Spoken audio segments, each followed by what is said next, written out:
नमस्कार, मैं सर स्वागत करता हूं आपके अपने YouTube channel expert coaching classes पर। दोस्तों, आज हम वन रक्षक में जितने भी शिफ्ट हुई हैं उन सारी शिफ्टों में जो क्वेश्चन पूछे गए हैं 25 मई शिफ्ट 1, शिफ्ट 2 और यहाँ तमाम 26-27 तारीख की जो भी शिफ्ट हुई हैं उनमें पूछे गए क्वेश्चन करने वाले हैं। बहुत इंपॉर्टेंट है क्योंकि आप देखेंगे एक टॉपिक पकड़ा है उसने और उसी में से क्वेश्चन देता जा रहा है। जैसे कि अगर उसने अभ्यारण्य पकड़ लिया तो वही क्वेश्चन, राष्ट्रीय उद्यान तो हर शिफ्ट में वही क्वेश्चन। तो ये आपको लास्ट तक जरूर देखना है। चलिए शुरू करते हैं बिना टाइम गवाए, क्योंकि आपका पेपर है। तो आप देखिए जरा, पहला क्वेश्चन क्या है हमारा।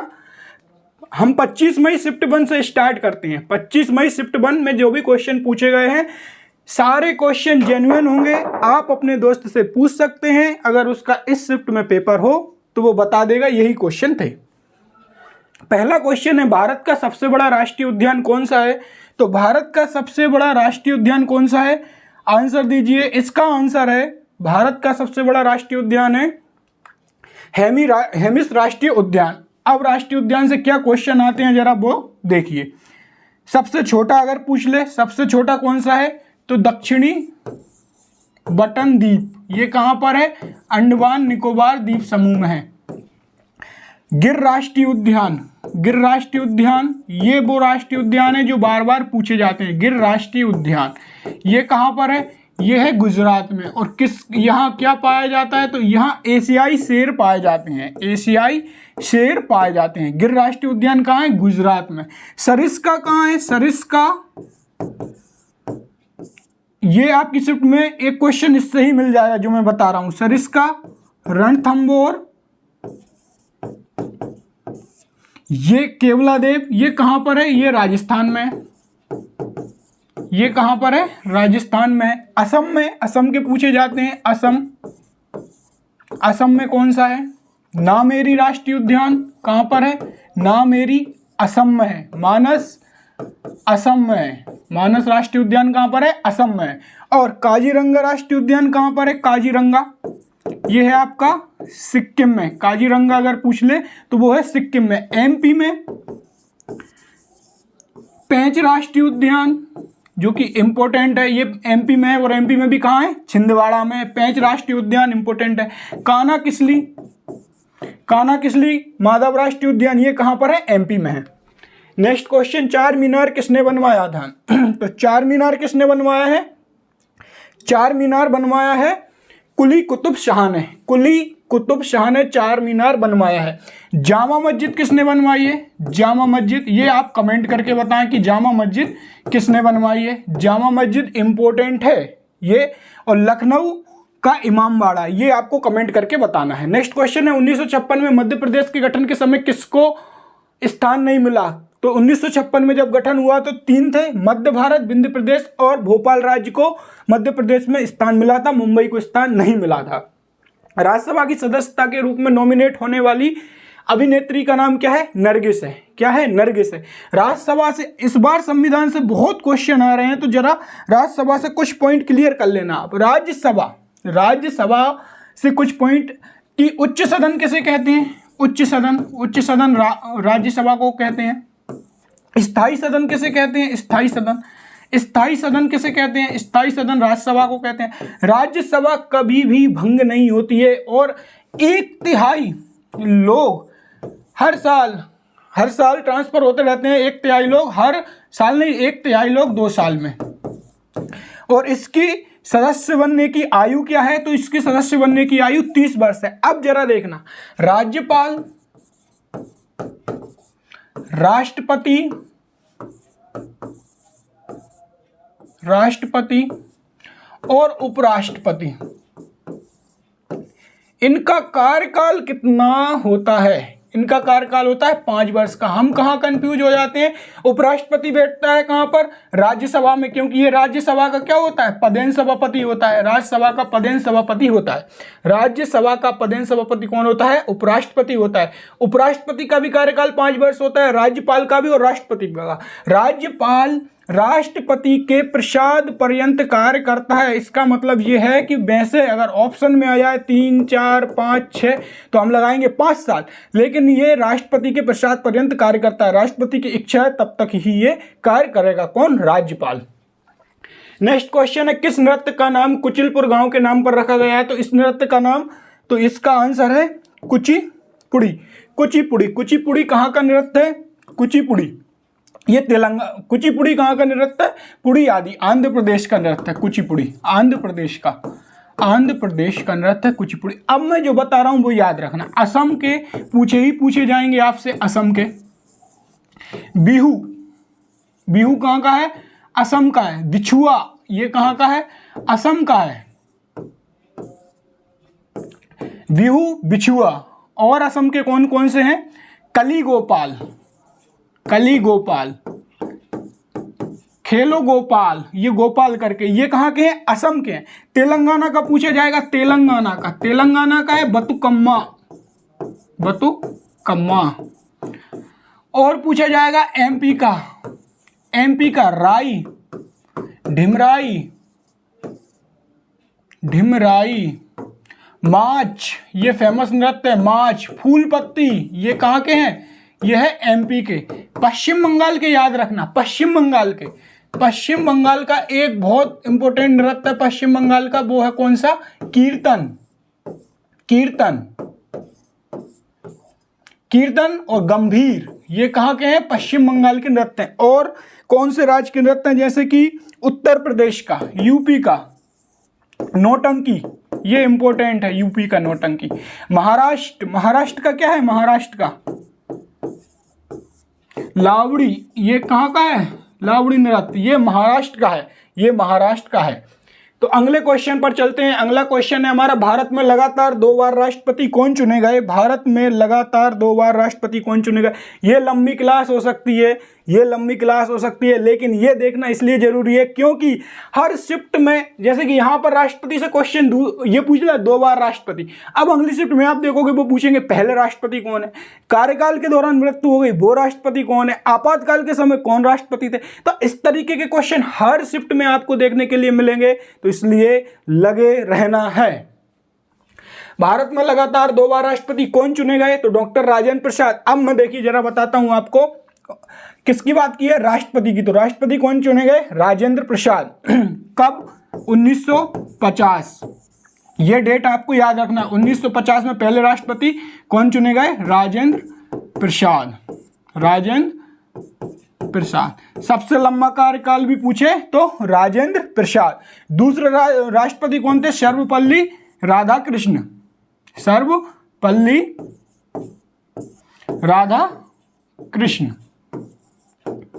तीसरे जाकिर हुसैन।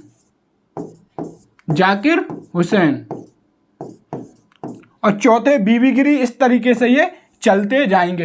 राष्ट्रपति की अगर हम बात करें तो राष्ट्रपति का कार्यकाल कितने साल का होता है? 5 साल का राष्ट्रपति का कार्यकाल होता है। भारत के संविधान में राष्ट्रपति की क्या योग्यताएं हैं वो आपको पता है कि राष्ट्रपति की क्या क्या योग्यताएं हैं। तो 2 बार राष्ट्रपति कौन रहे? राजेंद्र प्रसाद। इंपॉर्टेंट क्वेश्चन छाप लो, एग्जाम में रखा मिलाएगा आपको ये वाला क्वेश्चन जो मैं बता रहा हूं कि राष्ट्रपति पर महाभियोग किस आर्टिकल के तहत लगाया जाता है। ये आपकी एक ना एक शिफ्ट में मिलेगा। 61 में बोला है कि राष्ट्रपति पर महाभियोग लगाया जा सकता है, याद रखना है आपको। अच्छा, राष्ट्रपति की चुनावी प्रक्रिया जिस तरीके से होती है वो किस आर्टिकल में? आर्टिकल 54 में राष्ट्रपति की चुनावी प्रक्रिया के बारे में उल्लेख किया गया है। 57 में बोला है कि राष्ट्रपति कितनी बार राष्ट्रपति बन सकते हैं, कोई व्यक्ति कितनी भी बार राष्ट्रपति बन सकता है, ये आर्टिकल 57 में बोला है। राष्ट्रपति से अनुच्छेद में आपको बताऊंगा क्योंकि ये हर शिफ्ट में पूछे जा रहे हैं। एक बार अच्छे से मैं बताता हूं, ये आपको याद ही रखना है।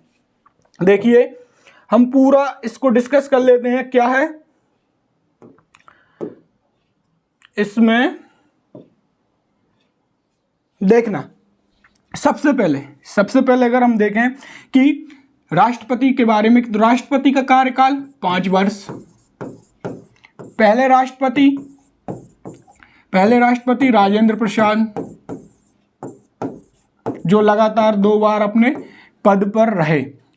तीसरा क्वेश्चन बनता है कि राष्ट्रपति पर महाभियोग, पहले 55 देखते हैं। 55 में बोला है कि राष्ट्रपति की चुनावी प्रक्रिया जो है वो एकल मत हस्तांतरणीय प्रणाली से होगी, ये बोला है। आर्टिकल 54 में बोला है कि निर्वाचक मंडल कि कौन कौन भाग लेंगे। निर्वाचक मंडल बोला है किसमें, आर्टिकल 54 में। तो निर्वाचक मंडल में आपको पता होना चाहिए कि कौन कौन भाग लेते हैं। लोकसभा, राज्यसभा और राज्यों की विधानसभा, लोकसभा, राज्यसभा और राज्यों की विधानसभा और दिल्ली पुदुचेरी इनके। लेकिन ये सब कौन रहेंगे, निर्वाचित, जो कि चुनकर आए हैं, ना कि नॉमिनेट। जो नॉमिनेट रहते हैं ना, जैसे कि राज्यसभा में 12 सदस्य नॉमिनेट होते हैं, तो ये भाग नहीं लेंगे।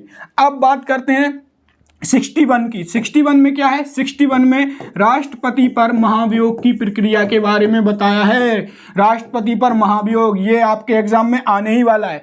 आर्टिकल 72, राष्ट्रपति को क्षमादान की शक्ति, राष्ट्रपति को क्षमादान की शक्ति। आर्टिकल 72 में राष्ट्रपति को क्षमादान की शक्ति में 111, ये क्या है, ये वीटो पावर से है कि वीटो पावर, राष्ट्रपति को वीटो पावर की शक्ति किसमें दी गई है, आर्टिकल 111 में।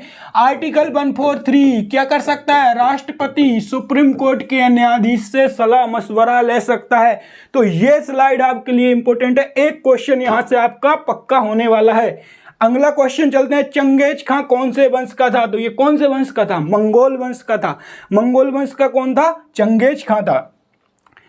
किस वर्ष मतदान की आयु 21 वर्ष से घटाकर 18 वर्ष कर दी गई। तो याद रखना, ये संविधान संशोधन भी पूछा जाता है। तो 61वां संविधान संशोधन, 61वां संविधान संशोधन के तहत मतदान की आयु 21 वर्ष से घटाकर कितनी कर दी गई, 18 वर्ष कर दी गई। उत्तर रामचरित किसकी रचना है। तो उत्तर रामचरित किसकी रचना है दोस्तों, ये है भवभूति की।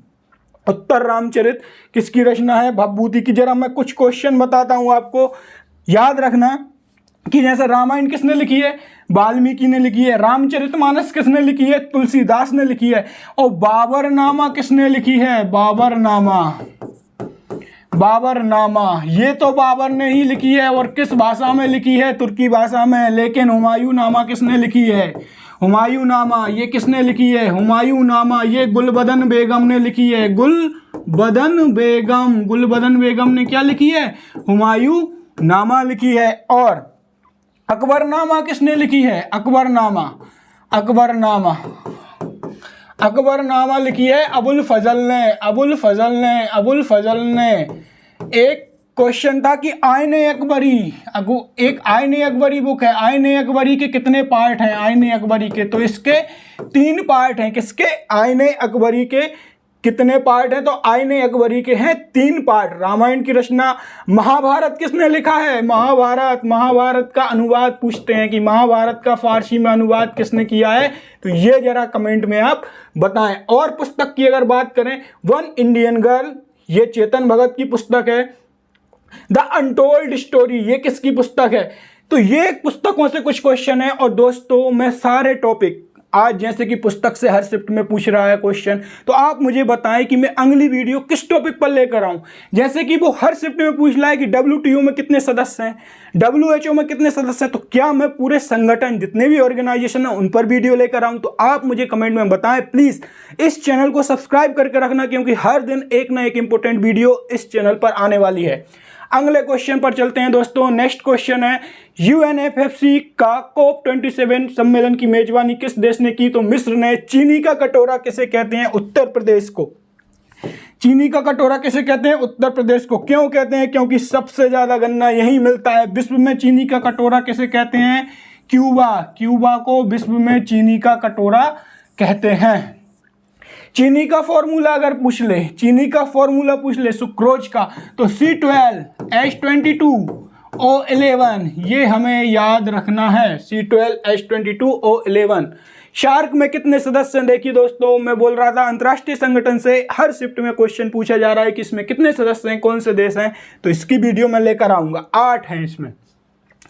भारत के संविधान की 12वीं अनुसूची में कितने विषय हैं, तो इसमें 18 हैं। 12वीं अनुसूची में कितने विषय हैं, 18 विषय हैं। 12वीं अनुसूची में कितने विषय हैं, 18 विषय हैं। और 11वीं अनुसूची ये है नगर पालिका से संबंधित। 12वीं अनुसूची किससे संबंधित है, नगर पालिका से संबंधित। 11वीं अनुसूची कितनी, पंचायत से संबंधित है। 11वीं अनुसूची किससे संबंधित है, पंचायत से संबंधित है। और इसमें है 29 विषय। कितने हैं, 29 विषय। अभी MPPSC में एक क्वेश्चन आया था कि जो लेखा महानियंत्रक परीक्षा कैग या और भी जो अधिकारी रहते हैं, राष्ट्रपति, उपराष्ट्रपति, ये सब, तो इनके जो वेतन भत्ते हैं, इनके वेतन भत्ते का निर्धारण किस अनुसूची में किया गया है? तो उसका आंसर है 2। तो जरा देखिए, अनुसूची 1 में भारत के राज्यों के बारे में बताया गया है। अनुसूची 2 में यह बताया गया है कि इनके वेतन भत्ते किस तरीके से दिए जाएंगे। अनुसूची 3 में इनकी शपथ के बारे में बताया गया है, इन्हीं पदस्थ अधिकारियों की किस प्रकार से शपथ दी जाएगी, अनुसूची 3। अनुसूची 4 में राज्यसभा में सीटों का आवंटन बताया गया है, अनुसूची 4 में। और अनुसूची 5 में अनुसूचित जाति जनजाति में किस तरीके से शासन होगा ये बताया गया है। अनुसूची 6 में कुछ विशेष राज्यों में किस तरीके से शासन होगा ये बताया गया है अनुसूची 6 में, जैसे कि असम, त्रिपुरा, मेघालय और मिजोरम। अब कितना अच्छा क्वेश्चन बनता है कि अनुसूची 6 में किन राज्यों का उल्लेख नहीं है, तो वो असम, त्रिपुरा, मेघालय और मिजोरम को छोड़कर जो भी ऑप्शन रहेगा उस राज्य का उल्लेख नहीं है। अनुसूची 7 केंद्र राज्य संबंध बताए गए हैं, और मैं पॉलिटी की एक पूरी वीडियो लेकर आ जाऊंगा। ईंधन को जलाने से कौन सी गैस, ईंधन को जलाने में कौन सी गैस सहायक होती है, तो किसी भी चीज़ को जलाने में ऑक्सीजन गैस सहायक होती है। जैसे कि मैं आपको एग्जांपल दूं, गांव में कभी सर्दियों के टाइम पर जब बाहर बैठते हैं तो ठंडों में वो लगाते हैं ना, वो क्या बोलते हैं उससे, कि लकड़ी जलाते हैं। तो जो बड़े लोग रहते हैं, जो हमसे एज में बड़े रहते हैं, वो कहते हैं फूंक मारो, तो फूंक मारो, तो फूंक में भी क्या निकल रही है, हवा निकल रही है, ऑक्सीजन निकल रही है।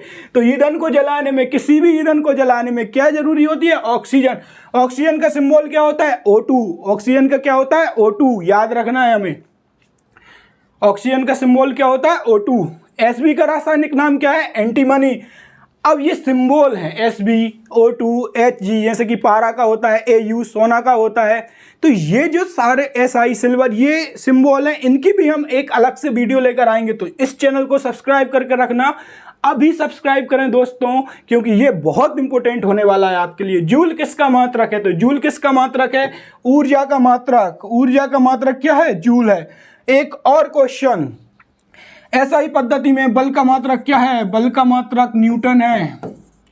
और CGS पद्धति में बल का मात्रक क्या है, तो यह है डाइन। क्या है, डाइन, याद रखना है। श्यांता का पॉइज, ये पूछेगा ही पूछेगा, पॉइज, श्यांता का क्या होता है, पॉइज। और जूल किसका मात्रक है, जूल किसका मात्रक है, तो जूल है ऊर्जा का।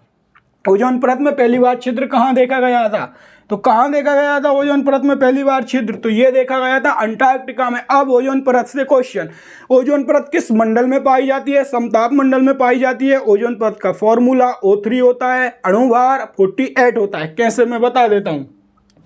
ओजोन को O3 लिखते हैं, ओजोन को O3 लिखते हैं।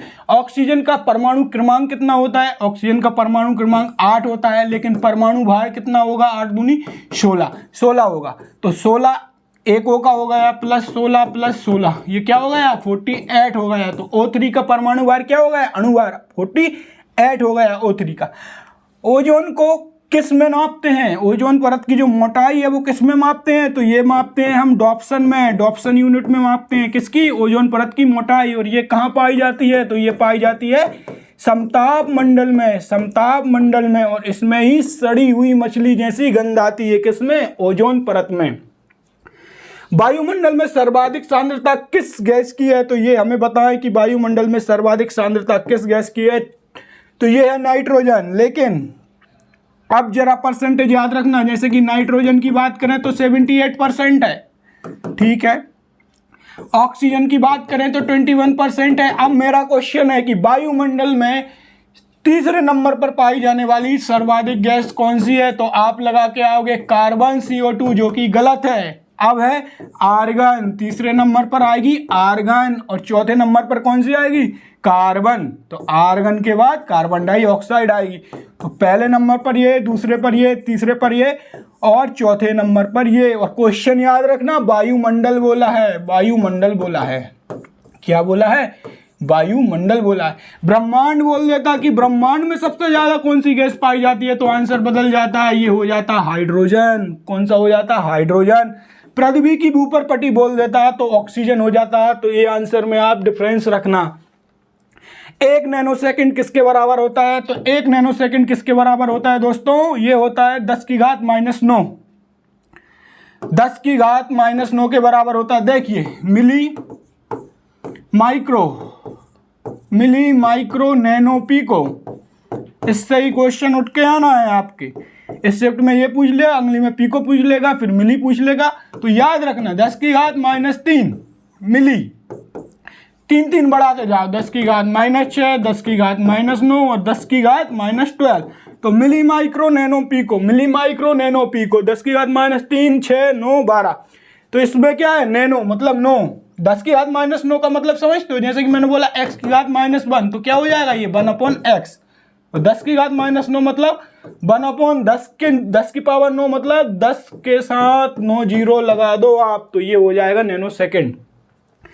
कुछ क्वेश्चन ऊर्जा से आए थे, बल से आए थे और न्यूटन के नियम से आए थे। जैसे न्यूटन का प्रथम नियम, न्यूटन का द्वितीय नियम, न्यूटन के तृतीय नियम। न्यूटन का प्रथम नियम क्या कहता है? कोई वस्तु अगर गतिमान अवस्था में है तो वो चलती ही जाएगी, और कोई वस्तु अगर रुकी हुई है तो वह रुकी रहेगी जब तक कि उस पर बहावल ना लगाया जाए।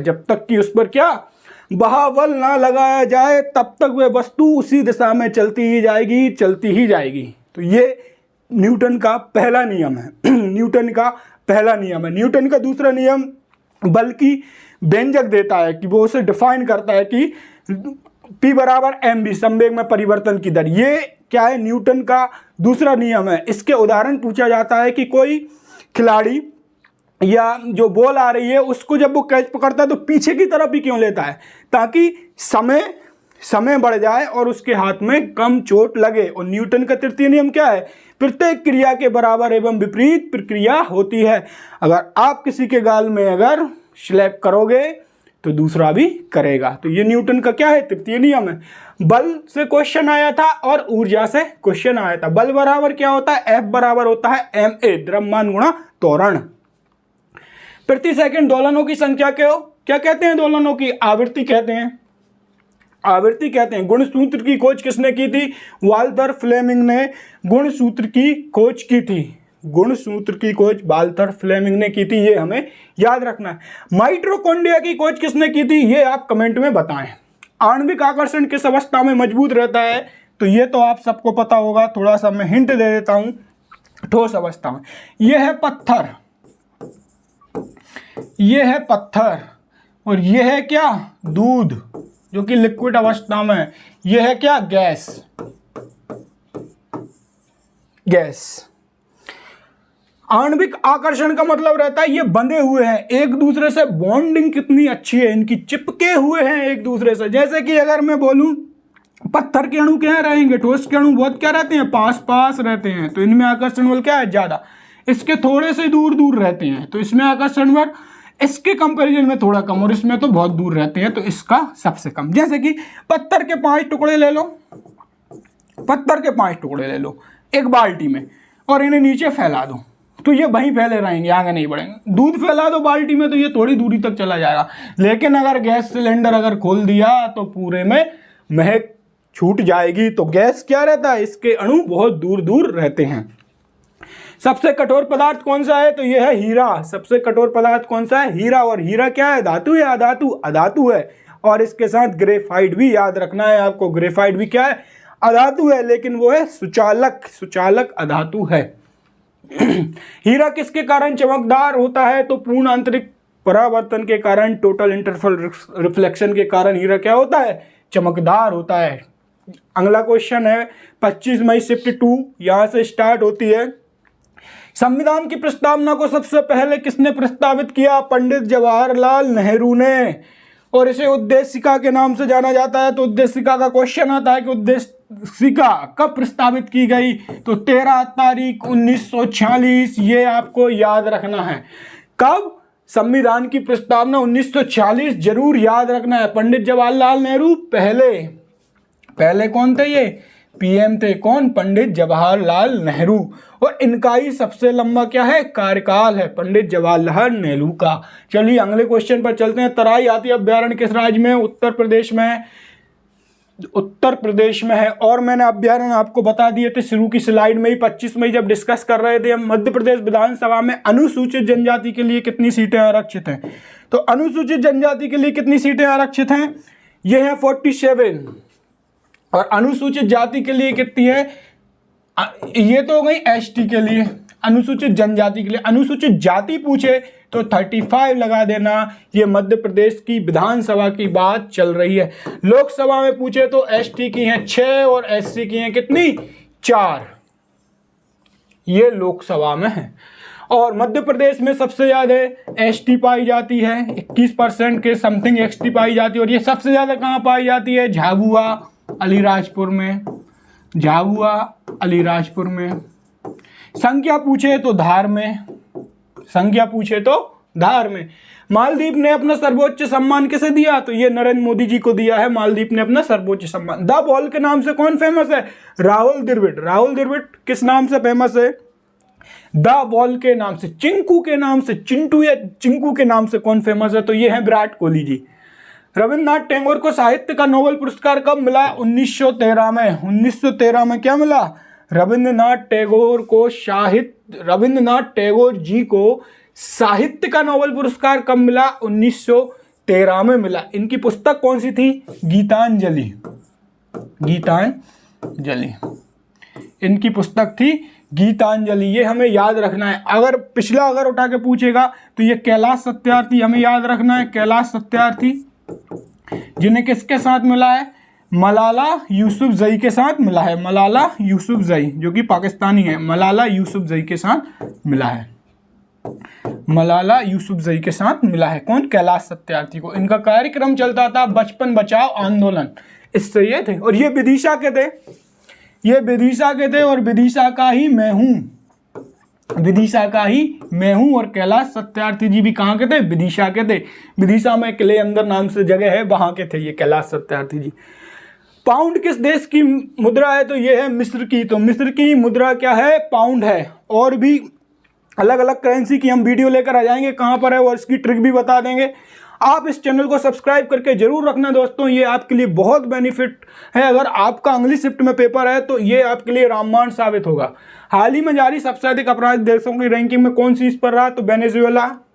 मोती मस्जिद का निर्माण किसने करवाया था? कहाँ करवाया था? तो ये आगरा में करवाया था। शाहजहां ने मोती मस्जिद का निर्माण कहाँ करवाया था? तो ये आगरा में करवाया था। अच्छा, ताजमहल को बनने में कितना समय लगा? ये आप कमेंट में मुझे बताना। और ताजमहल को यूनेस्को में कब शामिल किया गया था? तो 1983 में शामिल किया गया था। 1983 में ताजमहल को यूनेस्को में शामिल किया गया था। आगरा का किला भी था उसके साथ में। WTO के महानिदेशक कौन से नंबर के हैं? 7वें नंबर के। तो मैं बोल रहा हूं अंतर्राष्ट्रीय संगठन अच्छे से पढ़ के जाना है। मैं इसकी वीडियो लेकर आऊंगा। साथ में आप और भी जो भी टॉपिक आपको लगता है कि ये टॉपिक वीक है तो आप मुझे बताएं। उसके जितने भी क्वेश्चन, जितने भी एस्पेक्ट हो सकते हैं सारे कवर कर लेंगे हम। मैं उस पर वीडियो लेकर आ जाऊंगा। दिलवाड़ा का जैन मंदिर किस राज्य में स्थित है? तो ये है राजस्थान में। राजस्थान में कौन सा है? दिलवाड़ा का जैन मंदिर राजस्थान में स्थित है। अच्छा, अब ये सबरीमाला मंदिर कहां पर स्थित है? सबरीमाला मंदिर कहां पर स्थित है? सबरीमाला मंदिर ये है केरल में। केरल में क्या है? सबरीमाला मंदिर स्थित है। और वैद्यनाथ करके एक ज्योतिर्लिंग है, ये कहां पर है? वैद्यनाथ। ये आप मुझे कमेंट में बताना कि वैद्यनाथ कहां पर है। ओमकारेश्वर कहां पर है? ओमकारेश्वर ये है आपकी MP में Khandwa. MP Khandwa. Next question है बाबरनामा किस भाषा में लिखी गई? ये डिस्कस करके आए हैं हम। तुर्की भाषा में लिखी गई। एशिया का पहला DNA बैंक उत्तर प्रदेश में। आसियान की स्थापना, फिर संगठन से क्वेश्चन आ रहा है, ये कहां पर की गई? Bangkok, Thailand. मिश्रित ग्रंथि कौन सी है? तो मिश्रित ग्रंथि कौन सी है दोस्तों? यह है अग्नाशय। अग्नाशय। अग्नाशय ये भी अगर आ जाए कि पूर्ण पाचक एंजाइम, कौन निकालता है? तो ये भी कौन निकालता है? अग्नाशय। ये भी कौन सा निकालता है? अग्नाशय। अग्नाशय में, अग्नाशय कैसी है? मिश्रित ग्रंथि। मिश्रित ग्रंथि मतलब ये होता है कि ये हार्मोन भी निकालेगी और एंजाइम भी निकालेगी। हार्मोन भी निकालेगी, एंजाइम भी निकालेगी, क्योंकि हार्मोन जो है वो अंतःस्रावी ग्रंथि निकालती है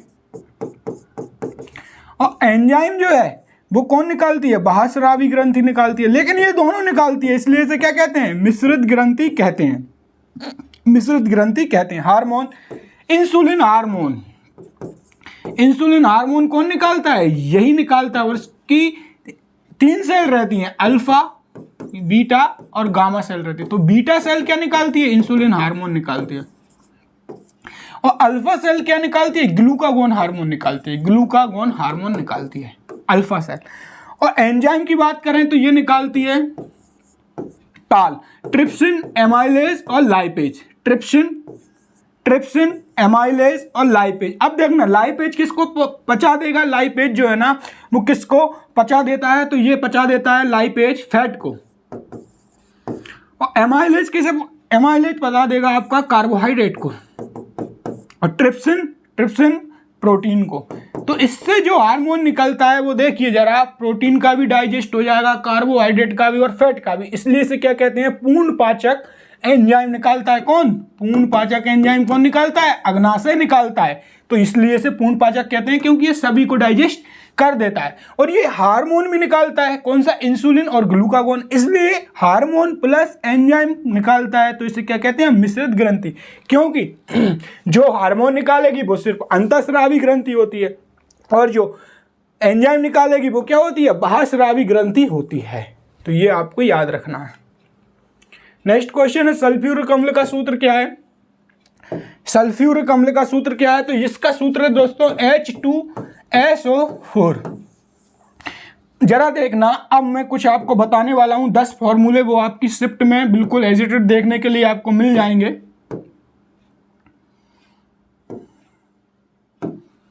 सबसे पहले सल्फ्यूरिक अम्ल की बात करें। सल्फ्यूरिक अम्ल की H2SO4। हाइड्रोक्लोरिक अम्ल की बात करें, हाइड्रोक्लोरिक अम्ल की अगर हम बात करें तो ये है HCl। सोडियम क्लोराइड की अगर हम बात करें, सोडियम क्लोराइड की, तो ये है NaCl। अच्छा, धावन सोडा या धोने का सोडा या वॉशिंग सोडा जिसे बोलते हैं उसकी बात करें हम, तो उसका होता है Na2CO3.10H2O। सोडियम कार्बोनेट बोलते हैं इसे। और सोडियम बाइकार्बोनेट की अगर हम बात करें, सोडियम बाइकार्बोनेट, या जिसे हम क्या बोलते हैं? सोडियम बाइकार्बोनेट, या इसे बोलते हैं सोडियम बाइकार्बोनेट या बेकिंग सोडा। बेकिंग सोडा, इसकी अगर हम बात करें तो इसका होता है NaHCO3। अच्छा, ठोस कार्बन डाइऑक्साइड, ठोस कार्बन डाइऑक्साइड, ये क्वेश्चन आता है कि सूखा बर्फ किसे कहते हैं? सूखा बर्फ किसे कहते हैं? सूखा बर्फ किसे कहते हैं? तो ये कहते हैं ठोस कार्बन डाइऑक्साइड को। कुछ ये फॉर्मूले और भी फॉर्मूले हैं, जैसे कि ग्लूकोज का फॉर्मूला, ग्लूकोज पूछ ले या फ्रक्टोज पूछ ले, इसमें लगाना आप सब C6H12O6। ब्यूटेन, ब्यूटेन का C4H10, ये हो गया ब्यूटेन का। और किसका इंपॉर्टेंट है? मैग्नीशियम ऑक्साइड का MgO होता है, MgO मैग्नीशियम।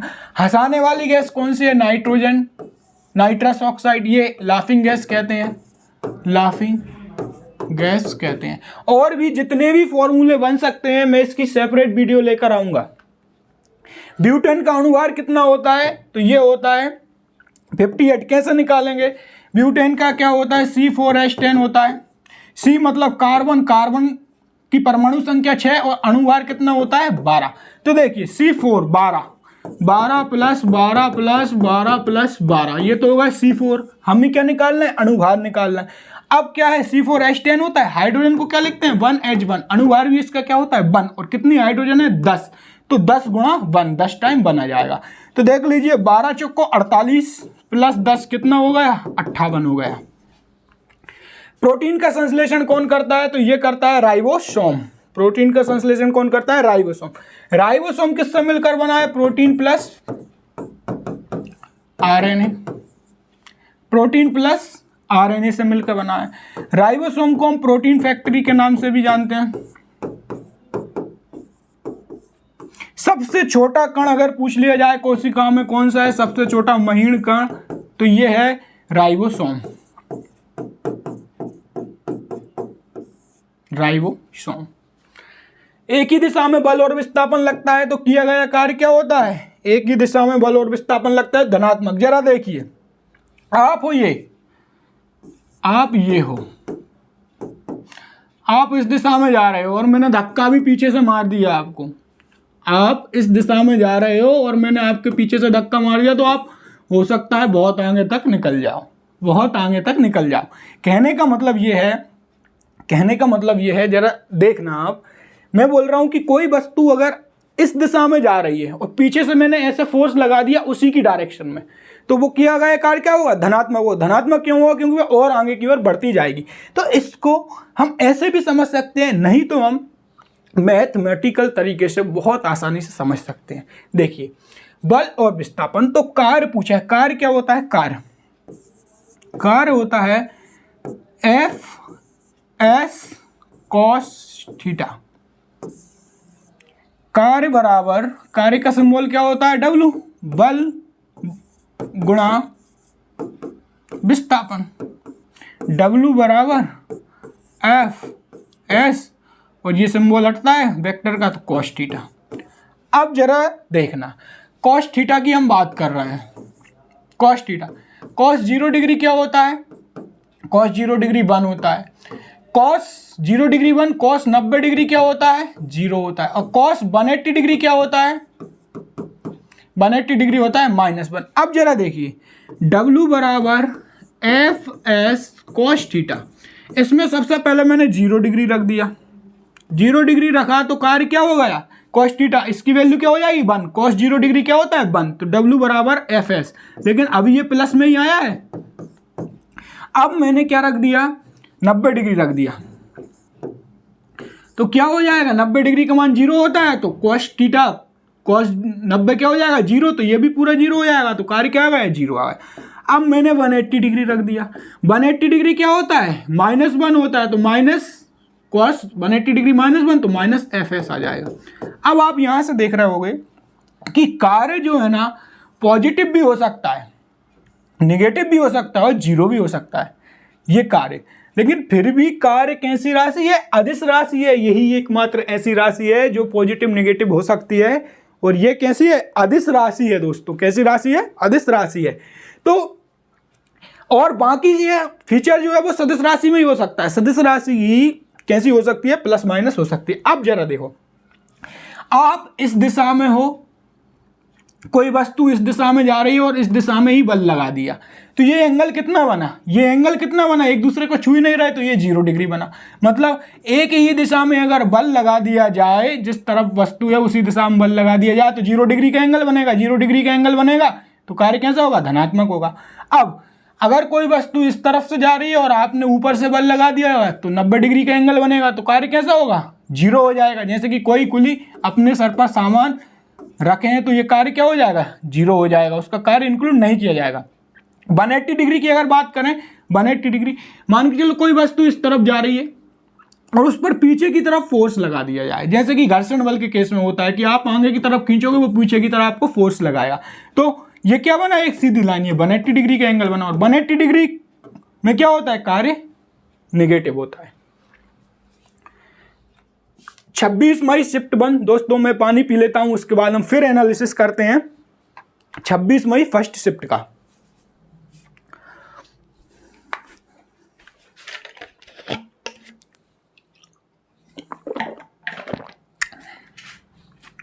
चलिए नेक्स्ट क्वेश्चन है हमारा। अब 26 मई शिफ्ट 2 को देखते हैं हम। 26 मई शिफ्ट 2 में क्या पूछा गया है, मध्य प्रदेश के पहले राज्यपाल कौन थे। तो मध्य प्रदेश के पहले राज्यपाल कौन थे, मध्य प्रदेश के पहले राज्यपाल पट्टाभी सीतारमैया। अगर मध्य प्रदेश की पहली महिला राज्यपाल पूछ ले कि महिला राज्यपाल कौन थी, तो महिला राज्यपाल थी सरला ग्रेवाल। सरला ग्रेवाल ये कौन सी थी? ये महिला राज्यपाल थी। और राज्यपाल का आपको पता होगा कि राज्यपाल राष्ट्रपति के प्रसाद पर्यंत कार्य करता है। क्वेश्चन आ सकता है कि राष्ट्रपति राज्यपाल की नियुक्ति करता है, ये किस आर्टिकल में? ये है 155 में। 155 में महिला राज्यपाल पूछ ले तो ये है सरोजिनी नायडू। सरोजिनी नायडू, ये आपको याद रखना है। ध्रुपद शैली किसके दरबार में चरम पर थी? तो ये थी अकबर के दरबार में ध्रुपद शैली चरम पर थी। और अकबर के क्या थे? नौरत्न थे। नौरत्न किसके शासनकाल में फेमस हुए? अकबर के में। अकबर के शासनकाल में नौरत्न थे। और उनमें से ही कौन से थे? तानसेन भी थे। और तानसेन किससे संबंधित थे? ध्रुपद शैली से। तानसेन का मूल नाम क्या था? रामतनु पांडु। रामतनु, ये तानसेन का मूल नाम था। तानसेन यहां से पहले, अकबर से पहले किस राजा के दरबार में थे? तो ये रीवा के राजा के दरबार में थे। इनकी रचनाएं मियाँ की मलार, मियाँ की टोली, ये सब दीपक राग, ये किसकी रचना है? ये तानसेन जी की रचना है। अनुच्छेद 352 किससे संबंधित है? अनुच्छेद 352 किससे संबंधित है? तो अनुच्छेद 352 राष्ट्रीय आपातकाल से संबंधित है। 3 अनुच्छेद जो कि बहुत इंपॉर्टेंट है, हारना नहीं, बिल्कुल लगातार देखते रहना है। हार गए तो उन ख्वाबों का क्या होगा जो दुनिया ने दिए हैं, उन तानों का क्या होगा? तो सबको जवाब देना है, इसलिए लगातार देखते रहना है। संविधान में अनुच्छेद 352 किससे संबंधित है? देखिए जरा, 352, 356 और 360। 352 में 4 जोड़ा 356 पर पहुंचे, 356 में 4 जोड़ा 360 पर पहुंचे। देखिए 352 किससे संबंधित है? राष्ट्रीय आपातकाल से। राष्ट्रीय आपातकाल से, ये बहुत पूछे जाते हैं ये 3 अनुच्छेद। और ये किससे संबंधित है? 356 राष्ट्रपति शासन से। और 360 किससे संबंधित है? 360 है वित्तीय आपात से। वित्तीय आपात से, वित्तीय आपात से। तो ये 3 अनुच्छेद आपको याद रखना है। स्वाति तिरुमल का संबंध किस नृत्य शैली से? कर्नाटक संगीत शैली से। मृणालिनी साराभाई, मृणालिनी साराभाई का संबंध किस नाट्य से है? तो वो है भरतनाट्यम से। मृणालिनी साराभाई का संबंध। अटल बिहारी वाजपेयी का जन्म कहाँ हुआ? तो ये ग्वालियर में हुआ। आप मुझे बताना, राहत इंदौरी साहब का जन्म कहाँ हुआ? तो ये तो इंदौर में हुआ। लेकिन अर्जुन रामपाल का जन्म मध्य प्रदेश के किस जिले में हुआ? अर्जुन रामपाल का जन्म मध्य प्रदेश के किस जिले में हुआ? और कार्तिक आर्यन का जन्म मध्य प्रदेश के किस जिले में हुआ? 2 क्वेश्चन।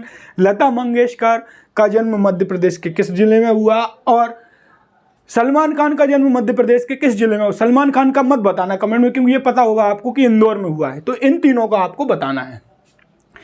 जुलाई 2022 में किस शहर को संघाई सहयोग संगठन की पहली सांस्कृतिक पर्यटन राजधानी घोषित की गई? तो वाराणसी को। और यह इनका चुनावी क्षेत्र, किसका चुनावी क्षेत्र है? नरेंद्र मोदी जी का। गांधीनगर किसका है? ये अमित शाह जी का है। अप्रैल 2023 में प्रवासी भारतीय पुरस्कार 2023 किसे सम्मानित किया गया? तो ये करंट अफेयर की जो भी वीडियो है पुरस्कार अवार्ड की, ये भी मैं सेपरेट लेकर आऊंगा। इसलिए मैं बोल रहा हूं इस चैनल को सब्सक्राइब करके जरूर रखना। अगर आपका 2 दिन बाद भी पेपर है तो इस चैनल से आपको 10 क्वेश्चन सीधे देखने के लिए मिल जाएंगे वीडियो से ही। और इसके अलावा जो भी टॉपिक पूछे जा रहे हैं CI SI, वो सबकी सेपरेट वीडियो में लेकर आऊंगा।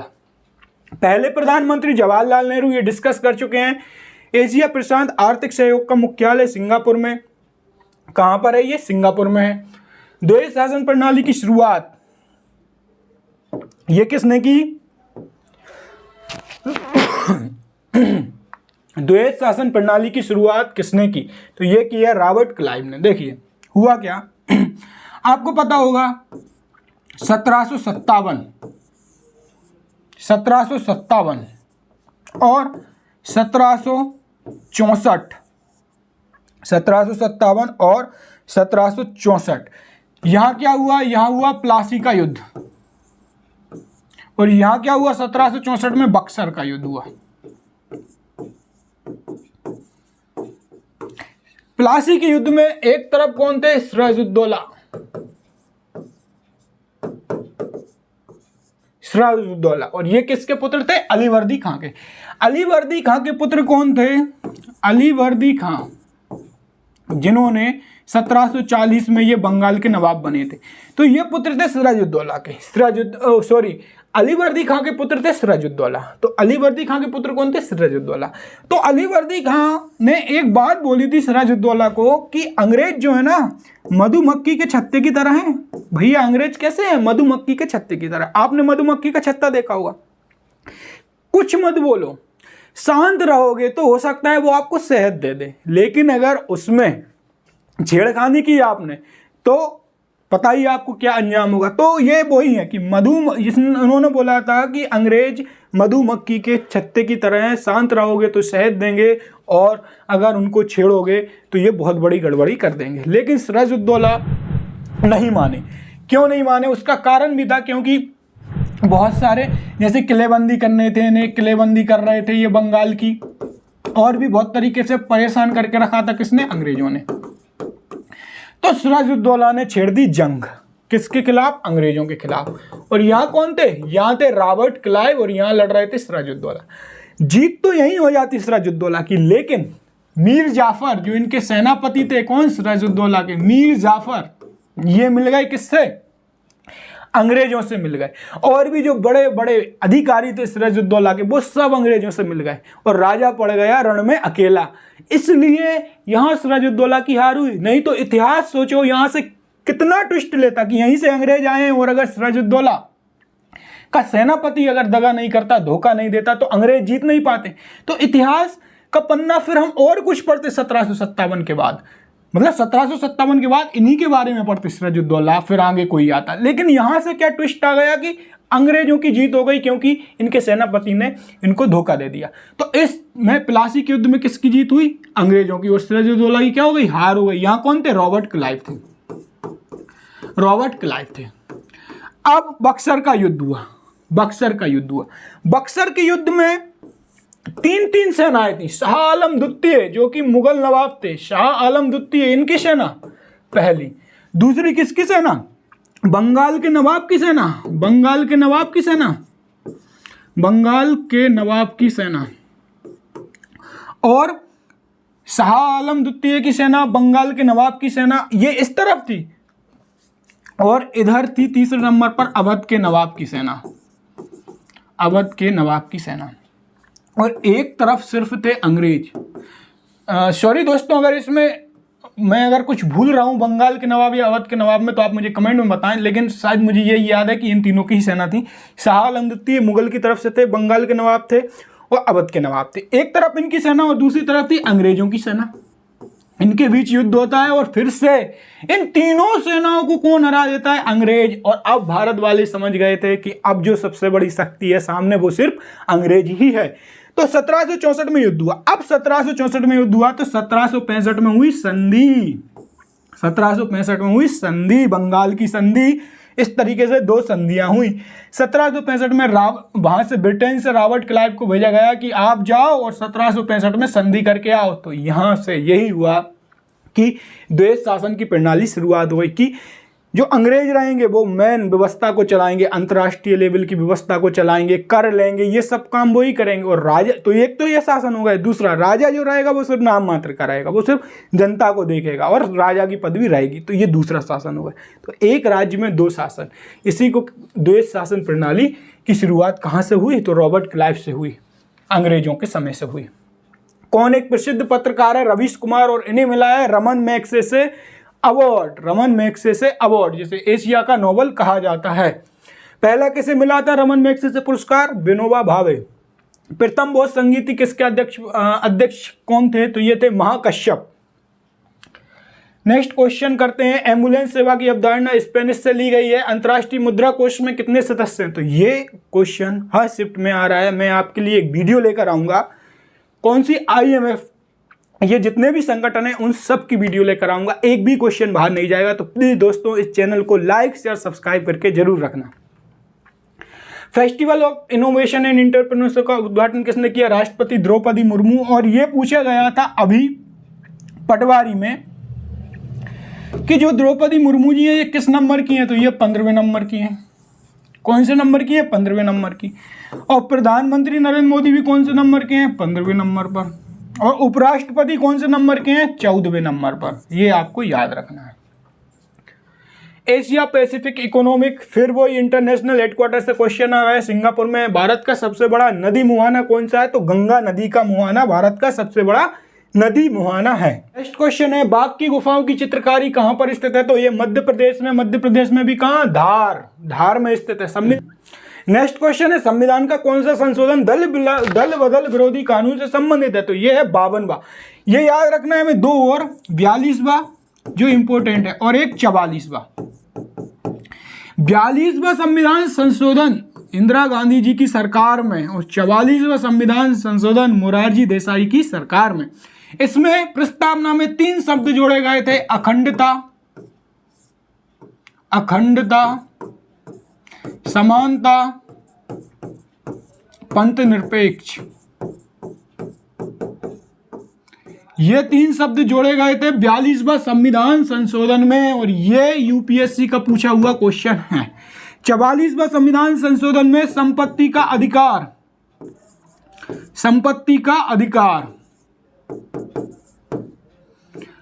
वो मौलिक अधिकार से हटाकर 19 में था, आर्टिकल 19 में संपत्ति का अधिकार, इसे यहां से हटाकर 300 में जोड़ा गया। 300 में जोड़ा गया 44वां संविधान संशोधन के तहत। और जरा 1-2 और याद रख लीजिए क्योंकि पॉलिटी से बहुत क्वेश्चन आ रहे हैं। 91वां संविधान संशोधन, इसके तहत लोकसभा में यह बोल दिया गया कि भैया अब 15% से ज्यादा मंत्री नहीं बनेंगे। मतलब लोकसभा की कुल सीटों की संख्या का 552 का 15% ही सिर्फ मंत्री बना सकते हो। नहीं तो होता क्या था कि हर एक को मंत्री पद दे दिया, ज्यादा से ज्यादा लोगों को खुश करने के लिए मंत्री पद दे दिया। लेकिन 91वां अमेंडमेंट ये हुआ। और एक 52वां याद रखना है कि ये दल बदल कानून से संबंधित है जो कि यही है। और एक 61वां याद रखना है 61वां संविधान संशोधन 1989 में हुआ। इसमें मतदान की आयु 21 वर्ष से घटाकर कितनी कर दी? 18 वर्ष कर दी। नेक्स्ट क्वेश्चन पर चलते हैं। अल्फ्रेड वर्नर नोबेल ने किसका आविष्कार किया था? डायनामाइट का आविष्कार किया था। इन्हीं के जो भी पैसा इकट्ठा किया था उसी पर क्या दिया जाता है? नोबेल पुरस्कार दिया जाता है। नोबेल पुरस्कार दिया जाता है। ग्रेव्स रोग किस हार्मोन के अत्यधिक स्राव से होता है? थायराइड ग्रंथि। थायराइड हमारे यहाँ पाई जाती है और पैराथायराइड पीछे पाई जाती है। थायराइड ग्रंथि से थायरोक्सिन हार्मोन निकलता है तो उसका अधिक स्राव के कारण ग्रेव्स रोग हो जाता है। द्विध्रुवीय तंत्रिकाएं कहाँ पाई जाती हैं? रेटिना में पाई जाती है। और रेटिना कहाँ होती है? रेटिना हमारे आंख में स्थित होती है। देखिए आंख की 3 परत रहती हैं। आंख तो मैं नहीं बना पाऊंगा लेकिन परत जरूर बना दूंगा। 3 परत रहती हैं। कौन कौन सी? स्क्लेरा, कोरोइड और रेटिना। स्क्लेरा, कोरोइड और रेटिना। और रेटिना पर ही हमारा प्रतिबिंब बनता है। रेटिना पर कैसा प्रतिबिंब बनता है?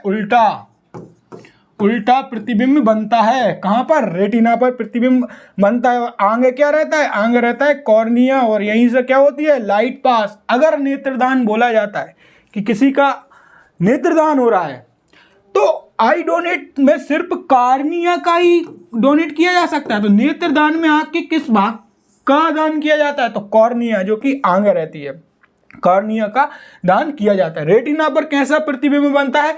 उल्टा कैसा? वास्तविक तथा उल्टा प्रतिबिंब बनता है। ये कहां पर? रेटिना पर। और कौन से लेंस की तरह है? उत्तल लेंस की तरह है रेटिना। उत्तल लेंस, अगर लेंस पूछ ले तो उत्तल लेंस, प्रतिबिंब पूछ ले तो उल्टा वास्तविक। किस भाग का दान किया जाता है? कॉर्निया।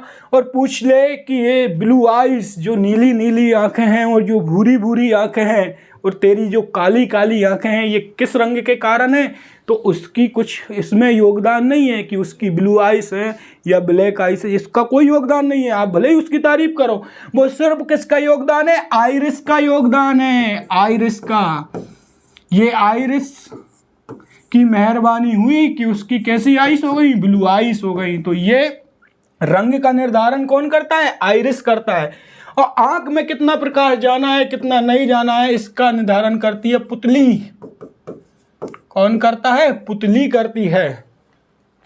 परमाणु के नाभिक की पहली कक्षा को क्या कहा जाता है? ऑर्बिट। नाभिक की खोज किसने की? रदरफोर्ड ने। और नाइट्रोजन की खोज भी किसने की? रदरफोर्ड ने। ओजोन परत किस मंडल में है? तो ओजोन परत है आपकी समताप मंडल में। ओजोन परत का फॉर्मूला O3। परमाणु भार कितना? 48। कैसे? एक ऑक्सीजन का परमाणु क्रमांक कितना होता है? 8 होता है। और परमाणु भार क्या होता है? 16। एक ऑक्सीजन का 3 है तो 16 + 16 + 16 कितना हो गया? 48 हो गया। ऑक्सीजन की ये O3 को किस में मापते हैं? इसकी यूनिट क्या है? डॉप्सन। और इसमें छिद्र देखा गया था कहां पर? अंटार्कटिका में। और ये किसके कारण हो रहा है? जो CFC है ना, क्लोरोफ्लोरोकार्बन, ये बहुत हानिकारक है। किसके लिए? ओजोन के लिए। ओजोन क्या करती है? पराबैंगनी किरणों को आने से धरती पर रोकती है। अगर ये आ गई तो क्या हो जाएगा? स्किन कैंसर हो जाएगा। स्किन कैंसर हो जाएगा। ये इन्हीं को आने से रोकती है। और पराबैंगनी किरणों की खोज किसने की थी? पराबैंगनी किरणों की खोज किसने की थी? तो ये की थी रिचर ने। किसने की थी? रिचर ने। ये क्वेश्चन आपको याद रखना है। लोटनिक घर्षण सर्पी घर्षण से। लोटनिक घर्षण कम होता है। अगर टंकी को अगर लिटा कर ले जाओगे तो वह आसानी से पहुंच जाएगी। कृत्रिम मिठास में नहीं पाया जाता है। कृत्रिम मिठास में क्या पाया जाता है? सुक्रोज नहीं पाया जाता है। Sucrose. Sugar free. Sugar free का जो कंसेप्ट चला है ना, वो ही रहता है कृत्रिम मिठास। शुगर फ्री मतलब सुक्रोज से फ्री। सुक्रोज नहीं पाया जाता है। सुक्रोज का फॉर्मूला क्या रहता है? C12H22O11। सुक्रोज जो शक्कर रहती है, और शक्कर का कटोरा विश्व में क्यूबा को, और भारत में उत्तर प्रदेश को। सुक्रोज का फॉर्मूला हो ही गया। क्या होता है सुक्रोज का? सुक्रोज को और किस नाम से जानते हैं? व्यापारिक शुगर के, व्यावसायिक शुगर के नाम से क्या जानते हैं इसे? Table sugar. ये किसके नाम से जानते हैं? सुक्रोज। अब बात करें फ्रक्टोज को, ये सबसे मीठी शर्करा है और इसे फल शर्करा के नाम से जाना जाता है। फल शर्करा। मनुष्य के वीर में, जो वीर में पाई जाती है ना, वो भी फ्रक्टोज पाया जाता है। फ्रक्टोज ही पाया जाता है। ग्लूकोज को क्या कहते हैं? ग्लूकोज। ग्रेप्स शुगर, अंगूर की शर्करा, ये ग्लूकोज को कहते हैं। बल जो वस्तु की दिशा में परिवर्तन करे, डगमगा दे वस्तु को, असंतुलित बल और संतुलित रखे तो संतुलित बल। बुलेट प्रूफ पदार्थ बनाने के लिए निम्नलिखित में से कौन सा बहुलक पॉलीएमाइड तने के ऊपर का शाखित भाग क्या कहलाता है? जो तने के ऊपर का जो शाखित भाग रहता है वो क्या कहलाता है? अरे ये तना है, इसका जो अपेक्स है ये क्या कहलाएगा? ये कहलाएगा आपका शिखर, अपेक्स। और यहां से निकलेंगी क्या? ये बड है। और यहां से निकलेगी पत्ती। किसी जीव की आनुवांशिक जानकारी किस में रहती है? DNA या आनुवांशिकी में। ऑक्टेन संख्या किससे संबंधित है? पेट्रोल की गुणवत्ता। पेट्रोल की गुणवत्ता को कौन नापता है? ऑक्टेन संख्या। जलीय पारिस्थितिक तंत्र। जल किस में भरा है? ताजे पानी की झील में मिल जाएगा। जल, नदी, लेगून व खारे पानी में मिल जाएगा। किसकी उपस्थिति में ऑक्सीजन विखंडन वायवीय श्वसन होता है? तो पायरुवेट का पूर्ण विखंडन हो जाता है। पायरुवेट का क्या हो जाता है? पायरुवेट का पूर्ण विखंडन हो जाता है वायवीय श्वसन में। अवायवीय श्वसन में होता है, देखिए जब अवायवीय श्वसन होगी, यह है ग्लूकोज, इसको तोड़ना है तो 7% भाग ही टूटेगा और पायरुवेट में बदल जाएगा ये 7%। लेकिन ये तो 100% था। अभी भी जो 93% ऊर्जा बची है वो कैसे टूटेगी? तो 93% जो ऊर्जा जो तोड़ेगा ना, उसमें वायु की जरूरत रहेगी, वायवीय श्वसन में होगा। और ये 93% ऊर्जा तोड़ने का काम कौन करेगा? ये करेगा आपका माइटोकॉन्ड्रिया। इसलिए ये 93% ऊर्जा को तोड़ा और बहुत सारी एनर्जी निकल गई, इसलिए इसे क्या कहते हैं? एनर्जी का घर, पावर हाउस। किसके नाम से जानते हैं इसे? माइटोकॉन्ड्रिया के नाम से। 26 मई शिफ्ट 3। अब हम 26 मई शिफ्ट 3 को डिस्कस करने वाले हैं। चलिए 26 मई शिफ्ट 3 में देखते हैं कौन कौन से क्वेश्चन आए। आगरा में लाल किले को यूनेस्को विश्व धरोहर में कब शामिल किया गया? तो ये यूनेस्को से क्वेश्चन हर शिफ्ट में देखने के लिए आपको मिल जाएगा। 1983 में ही आगरा के किले को भी शामिल किया गया। आगरा के किले को भी कब? 1983। और ये पहला था भारत से ये पहला था, भारत से पहला था। क्वेश्चन है तक्षशिला विश्वविद्यालय को यूनेस्को में कब शामिल किया गया? तो ये है 1980 में। खजुराहो की बात करें तो 1986 में खजुराहो के मंदिर को शामिल किया गया। ये बहुत इंपॉर्टेंट है, ये आपको याद रखना है। 1986 में किसको? खजुराहो को शामिल किया गया। 1985 में केवलादेव अभ्यारण्य को, केवलादेव अभ्यारण्य को। और 1986 में ये हो गया। 1984 में कोणार्क का सूर्य मंदिर, कोणार्क का सूर्य मंदिर, कोणार्क के सूर्य मंदिर को शामिल किया गया। अब चलते हैं हम 86 पे आ गए, 87 पे आते हैं। 1993 पे इंपोर्टेंट कर लेते हैं। यहाँ पे कुतुब मीनार को शामिल किया गया, कुतुब मीनार 1993 में। और हुमायूं का मकबरा, ये दोस्तों ये आपकी शिफ्ट में छपने वाले क्वेश्चन है, इनको इग्नोर मत करना। हुमायूं का मकबरा 1989 में सांची के स्तूप को शामिल किया गया। 1989 में किसको शामिल किया गया? सांची के स्तूप को शामिल किया गया 1989 में। अब हम देखते हैं 2003 में। 2003 में किसको शामिल किया गया? भीमबेटका की गुफाओं को, भीमबेटका की गुफाओं को शामिल किया गया। कब? 2003 में भीमबेटका की गुफाओं को शामिल किया गया, ये हमें याद रखना है। 46-47 में आजादी के समय भारत के रक्षा मंत्री बलदेव सिंह थी। किस संविधान संशोधन द्वारा दादर नागर हवेली को शामिल किया गया? 10वें। और गोवा और दमन द्वीप को भी शामिल किया गया। नरेंद्र मोदी ने 100वां मन की बात भाषण कहां से दिया? तो ये दिया है न्यूयॉर्क में स्थित संयुक्त राष्ट्र मुख्यालय से, यूएनओ से, United Nation Organisation. Next question पर चलते हैं। भारत का सबसे छोटा राष्ट्रीय उद्यान, भारत का सबसे छोटा राष्ट्रीय उद्यान। तो राष्ट्रीय उद्यान पर एक वीडियो बनना जायज है, क्योंकि हर शिफ्ट में आ रहे हैं। अगर आपने अभी तक चैनल को सब्सक्राइब नहीं किया तो प्लीज सब्सक्राइब, लाइक, शेयर जरूर करें, क्योंकि मैं हर टाइप की वीडियो लेने वाला हूं। जैसे कि अगर राष्ट्रीय उद्यान से क्वेश्चन आए तो सारे जितने भी राष्ट्रीय उद्यान हैं वो एक वीडियो में कवर कराने वाला हूं। यूनेस्को जैसे कि इंटरनेशनल ऑर्गेनाइजेशन से क्वेश्चन आए, तो जो भी टॉपिक से, चाहे हिंदी इंग्लिश कहीं से भी आए, वो सब टॉपिक मैं आपको इस चैनल पर देने वाला हूं। भारत का सबसे छोटा राष्ट्रीय उद्यान दक्षिण बटन द्वीप राष्ट्रीय उद्यान, ये कहां पर है? ये है अंडमान निकोबार द्वीप समूह में। सबसे बड़ा पूछ ले तो हेमिस, और हेमिस राष्ट्रीय उद्यान। इसके अलावा जरा देखना, गिर राष्ट्रीय उद्यान कहां पर है? गिर, रिवीजन करो जरा, गुजरात में है गिर। रणथंभौर कहां पर है? रणथंभौर कहां पर है? सरिस्का कहां पर है? रणथंभौर सरिस्का ये कहां पर है? ये है राजस्थान में। तराई हाथी अभ्यारण्य कहां पर है? तराई हाथी अभ्यारण्य ये कहां पर है? तराई हाथी अभ्यारण्य ये कहां पर है?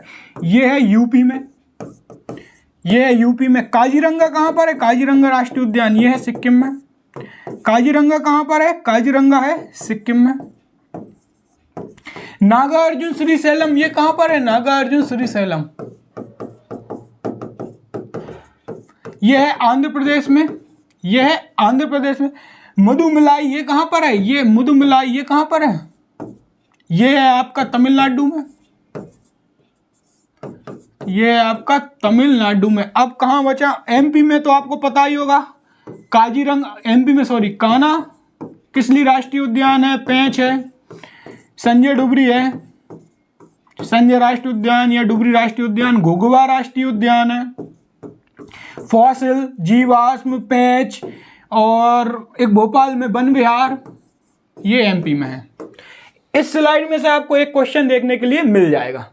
सिंधी भाषा को किस संविधान संशोधन द्वारा 8वीं अनुसूची में शामिल किया गया? तो 21वां संविधान संशोधन 1967 में। मूल भाषाएं कितनी थी संविधान में?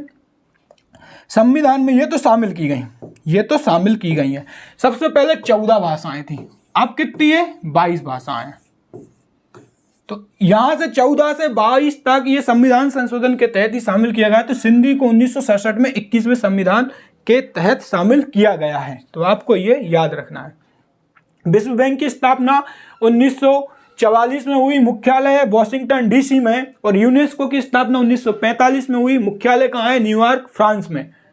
यामिनी कृष्णमूर्ति का संबंध कहाँ से है? तो कुचिपुड़ी नृत्य से। और ये नृत्य कहाँ का है? कुचिपुड़ी नृत्य कहाँ का है? तो पुड़ी आदि, ये है आंध्र प्रदेश का, यह है आंध्र प्रदेश का। कथकली, कथकली कहाँ का है? यह है केरल का, केरल का कथकली। और कथक, यह है यूपी का, उत्तर प्रदेश का। नाटी, नाटी है हिमाचल प्रदेश का, नाटी कहाँ का है? हिमाचल प्रदेश का। इश्काव, इश्काव ये कहाँ का है? यह है लद्दाख का, लद्दाख का। ये कौन नृत्य याद रखना? शोंडोल, शोंडोल ये भी कहाँ का है? लद्दाख का ये नृत्य है। तो ये कुछ इंपोर्टेंट नृत्य हैं जो कि हमें याद रखना है। छऊ, छऊ ये पश्चिम बंगाल का, ये भी हमें याद रखना है। नेक्स्ट क्वेश्चन पर चलते हैं। चंद्रा नायडू का संबंध किस क्षेत्र से है? तो ये है क्रिकेट से। 300 का किससे संबंधित है? तो ये संपत्ति का अधिकार से संबंधित है। और हमने आपको बताया था कि 44वां संविधान संशोधन, जो 44वां संविधान संशोधन हुआ उसमें संपत्ति का अधिकार जो है वो मौलिक अधिकार 19 से कहां पर स्थापित कर दिया गया? 300 का में ले जाया गया। शाहरुख खान को पद्मश्री अवार्ड 2005 में मिला। रामप्पा मंदिर कहां पर है? तेलंगाना। दिलवाड़ा का जैन मंदिर कहां पर है? राजस्थान में स्थित है। और साथ ही ओमकारेश्वर खंडवा में स्थित है। ये मंदिर हमें याद रखना, ये इंपॉर्टेंट रहते हैं। मणिपुरी नृत्य किस राज्य का है? तो मणिपुर का है। मणिपुरी नृत्य किस राज्य का है? मणिपुर का। और अभी हम नृत्य करके पिछली स्लाइड में शायद रिवीजन किया, तो उसे आप जरूर देखें, ये वीडियो बहुत इंपॉर्टेंट होने वाली है आपके लिए। किस वर्ष में ताजमहल को यूनेस्को विश्व धरोहर में शामिल किया गया? यूनेस्को से एक और क्वेश्चन, और छपने वाले क्वेश्चन ये देख लो। 1983 में ताजमहल, 1983 में आगरा का किला,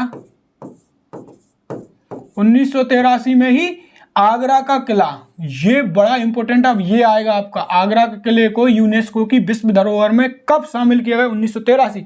और सांची का स्तूप 1989, कुतुब मीनार और हुमायूं का मकबरा 1993, 2003 भीम बेटिका की गुफाओं को कब शामिल किया गया? 2003। 1986 हम्पी के अवशेष और खजुराहो मंदिर को शामिल किया गया 1986 में, 1986 में यह शामिल किया गया। अनुच्छेद 44 में क्या है? अनुच्छेद 44 में क्या है? ये इंपॉर्टेंट अनुच्छेद मैं आपको सारे करवाने वाला हूं, लगभग 10। जरा सुनिए, अनुच्छेद 44 में क्या है? समान नागरिक संहिता, कॉमन सिविल कोड। और ये कहां पर लागू की गई थी? गोवा में, सबसे पहले गोवा में लागू की गई थी। अब जरा देखिए जो इंपॉर्टेंट है वो मैं बता रहा हूं आपको कि ये तो है आर्टिकल क्या है? 44 है। आर्टिकल 40 ये इसे किस नाम से जाना जाता है? गांधी आर्टिकल। गांधी आर्टिकल, क्योंकि पंचायतों की बात की गई थी। गांधी आर्टिकल के नाम से किसे जाना जाता है? आर्टिकल 40। 32 इसमें क्या है? रिट जारी करने का अधिकार, रिट जारी करने का अधिकार, रिट संवैधानिक उपचारों का अधिकार, इस नाम से जाना जाता है। और भीमराव अंबेडकर जी ने इसे क्या कहा? इसे संविधान की आत्मा बोलिए भीमराव अंबेडकर जी ने। आर्टिकल 19 स्वतंत्रता का अधिकार, स्वतंत्रता का अधिकार। आर्टिकल 21 प्राण एवं दैहिक स्वतंत्रता, प्राण एवं दैहिक स्वतंत्रता। आर्टिकल 21 जो इंपॉर्टेंट है मैं वो बता रहा हूं।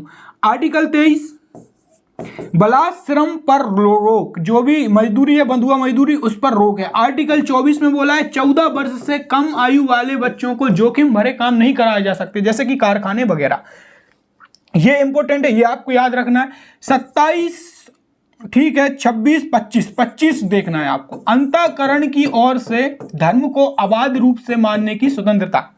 आपके धर्म में जो है अंतःकरण की ओर से आप वो कर सकते हो। आपके धर्म में कि पगड़ी लगाना बिल्कुल लगा सकते हो आप, तो जो भी आपको करना है अपने धर्म से रिलेटेड आप कर सकते हो। आर्टिकल 25 में अंतःकरण की ओर से धर्म को अबाध रूप से मानने की आज़ादी आपको दी गई है, लेकिन उसके भी कुछ रिस्ट्रिक्शन है, ऐसा नहीं कि आप कुछ भी कर सकते हो। ये आर्टिकल 25 में बोला है। आर्टिकल 26 में बोला है कि धार्मिक संस्थानों को किस तरीके से मैनेज करना है। आर्टिकल 27 में बोला है कि धार्मिक संस्थानों से कर नहीं लिया जाएगा। याद रखना, इसमें बोला है कर नहीं लिया जाएगा, लेकिन शुल्क नहीं बोला है, शुल्क लिया जा सकता है। जैसे कि आपने देखा होगा कहीं कहीं वीआईपी दर्शन होते हैं, तो वो पूरे मंदिर परिसर को मैनेज करने के लिए कुछ पैसों की आवश्यकता है, तो वो शुल्क के रूप में ले लेते हैं, लेकिन कर नहीं लिया जाएगा। तो ये आर्टिकल क्या है 27 बोलता है। और अब इस आर्टिकल के बाद हमारा जो इम्पोर्टेंट आर्टिकल है, तो आर्टिकल 14, विधि के समक्ष समानता, कि विधि के समक्ष सभी समान हैं। लेकिन अब मैं आपसे बोल रहा हूं, अगर विधि के समक्ष अगर सभी समान हैं तो आपके पेपर में, जो आपका पेपर होता है, उसमें एक व्यक्ति को, जैसे कि कोई इसका मैं बता रहा हूं लॉजिक ये क्यों होता है, जैसे कि कोई नेत्रहीन व्यक्ति है या कोई कम जिसे दिखता है उसको ज़्यादा समय दिया जाता है, और जो एक अच्छा है उसे कम समय दिया जाता है, या फिर जो विकलांग है उसे कम समय दिया जाता है। तो ये क्यों दिया जाता है? विधि के समक्ष तो सभी समान है ना।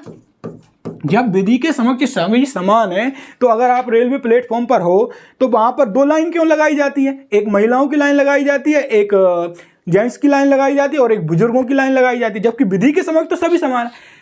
विधि के समक्ष सभी समान है, लेकिन इसमें यह भी बोला है कि ये तो लिया हमने इंग्लैंड से, ये कहां पर लिया? इंग्लैंड से। लेकिन इसमें यह भी है कि विधियों के समान संरक्षण का अधिकार, विधियों के समान संरक्षण का अधिकार, कि आप ऐसा नहीं कर सकते हो कि एक वो व्यक्ति जो कि डिसेबल्ड है, जिसके हाथ नहीं है, और एक वो व्यक्ति जो कि थोड़ा अच्छा है, उसको आप बराबर के अधिकार नहीं, उसकी एबिलिटी देख के उसको अधिकार दिए जाएंगे। अगर किसी व्यक्ति को दिखता नहीं है तो उसको ज़्यादा मिनट दिए जाएं, अगर कोई बुजुर्ग है तो उसके लिए एक अलग से लाइन बनाई जाए ताकि वो जल्दी से टिकट ले सके, या इतना खड़ा नहीं हो पा रहा है वो, तो उस तरीके से विधियों के समान संरक्षण का अधिकार, ये पॉइंट बहुत इंपॉर्टेंट है।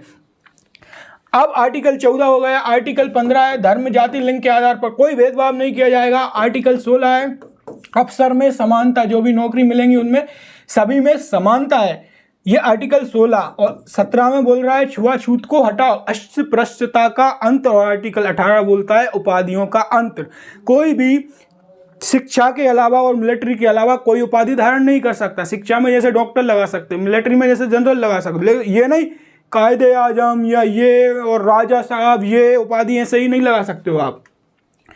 आर्टिकल 21 ये हमने देख लिया, मौलिक अधिकारों में आता है। सयांता का मात्रक क्या है? न्यूटन इंटू सेकेंड प्रति वर्ग मीटर, और इसे किस में वहां पर जाता है? पॉइज में। यूनिट में कितने इंटरनेशनल यूनिट हैं? 7 हैं। लंबाई, द्रव्यमान, समय, कैंडेला, ज्योति तीव्रता, ये सब। जीव विज्ञान के जनक अरस्तु को माना जाता है क्या? जीव विज्ञान के जनक। हीमोफीलिया किस रोग से संबंधित है? तो ये है पैतृक रक्तस्राव। ये एक ऐसी डिसीज है जो कि आनुवांशिक बीमारी है, और इसमें ब्लड रुकता नहीं है अगर बहना शुरू हो जाता, तो ये हीमोफीलिया है। ग्लोबल वार्मिंग शब्द किसने दिया? तो ये वालेस स्मिथ ब्रोकन ने दिया। अब हम डिस्कस कर रहे हैं 27 मई शिफ्ट 1। 27 मई शिफ्ट 1 को डिस्कस करने वाले हैं हम। पहला क्वेश्चन, संविधान के अनुच्छेद 323 किससे संबंधित है? 323 तो यह है लोक सेवा आयोग के प्रतिवेदन से। और लोक सेवा आयोग किसमें? यह आर्टिकल 315 से स्टार्ट होता है। इसकी स्थापना कब हुई? 1926 में हुई। 1926 में यूपीएससी का, ठीक है, 1926 में यूपीएससी आई, और 315 आर्टिकल से ये स्टार्ट होती है। मध्य प्रदेश के कौन से जिले की सीमा उत्तर प्रदेश राज्य से नहीं लगती? तो ये रीवा जो है, इसकी सीमा उत्तर प्रदेश राज्य से नहीं लगती। अब अगली शिफ्ट में छपने वाला क्वेश्चन आएगा ही आएगा, कौन सा वो मैं बता रहा हूं। मध्य प्रदेश के कितने ऐसे राज्य हैं,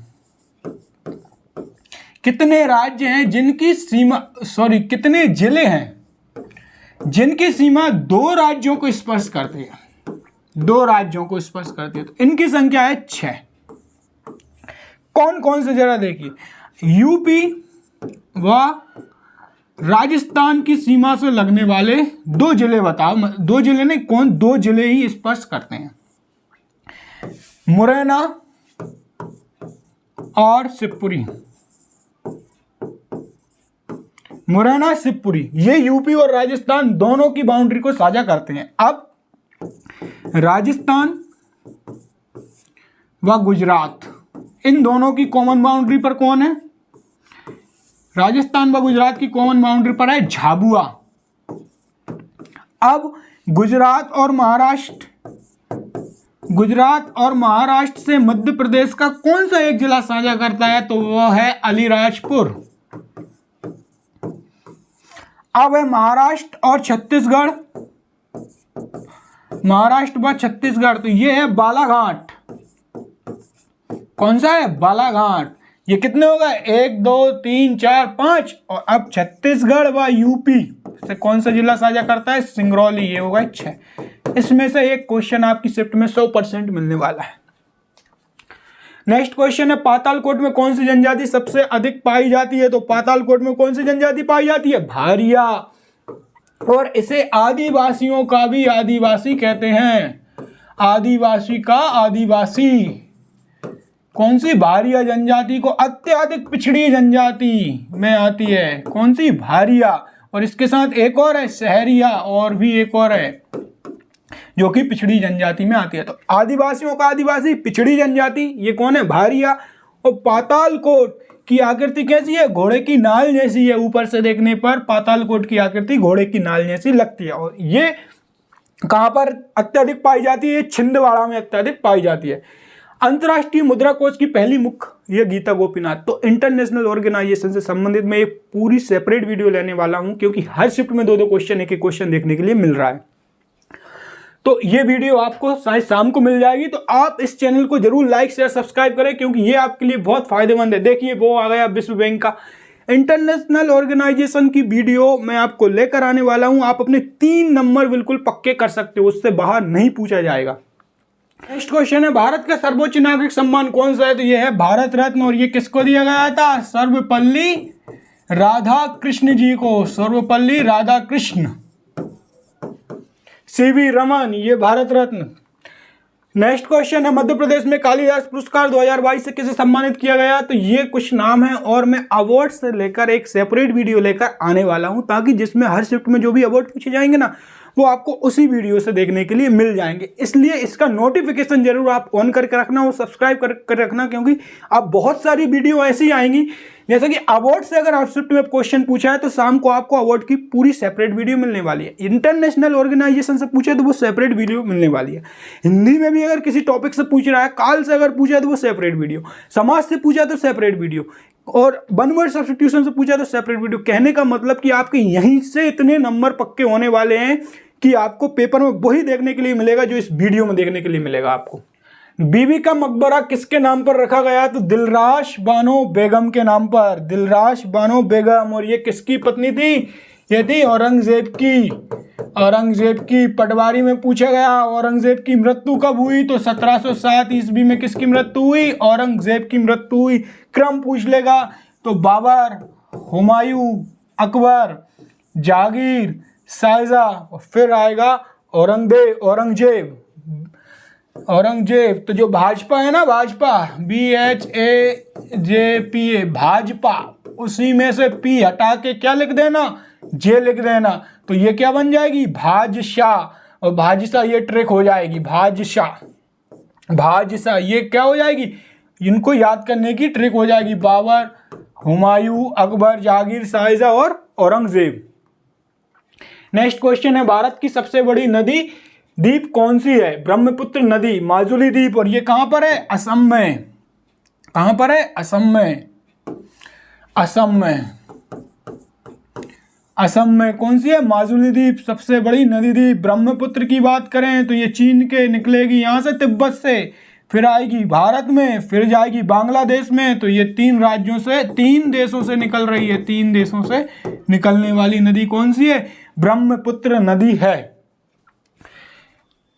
मार्च 2022 में कौन से 2 राज्यों के बीच समझौता हुआ? असम मेघालय के बीच समझौता हुआ। भारत में देश का पहला 3D प्रिंटेड डाकघर किस शहर में स्थापित होगा? बेंगलुरु में। तो एक करंट अफेयर की वीडियो 200 क्वेश्चन जो कि इंपोर्टेंट हैं वो लेकर आने वाला हूं मैं।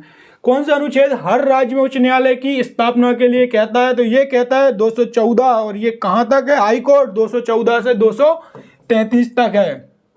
222 अभी MPPSC का एग्जाम हुआ था, उसमें पूछा था 222 अनुच्छेद किससे संबंधित है?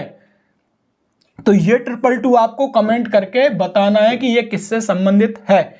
अब इसमें क्या बोला है, हाई कोर्ट से संबंधित रिट जारी करने का अधिकार सुप्रीम कोर्ट को आर्टिकल 32 में दिया गया है, रिट जारी करने का, और हाई कोर्ट भी रिट जारी करता है। ये आपको बताना है कि कौन से अनुच्छेद में है, क्या 224 में है या 226 में है।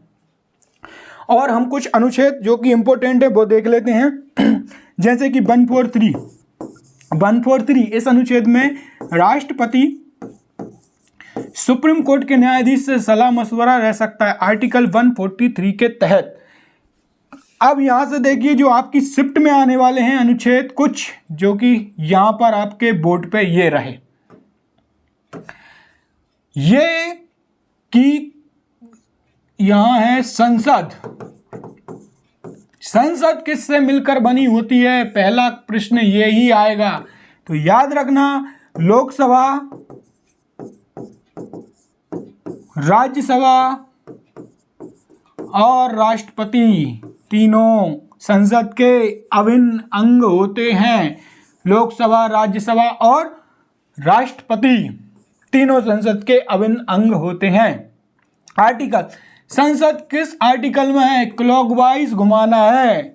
क्लॉकवाइज कैसा, 79, 79, 80, 81, 79, 80, 81, ये क्लॉकवाइज घुमाना है। संसद पूछे तो 79, राज्यसभा पूछे तो 80 और लोकसभा पूछे तो 81। एक और ट्विस्ट जरा देखना, अब अगर वो पूछे विधानमंडल,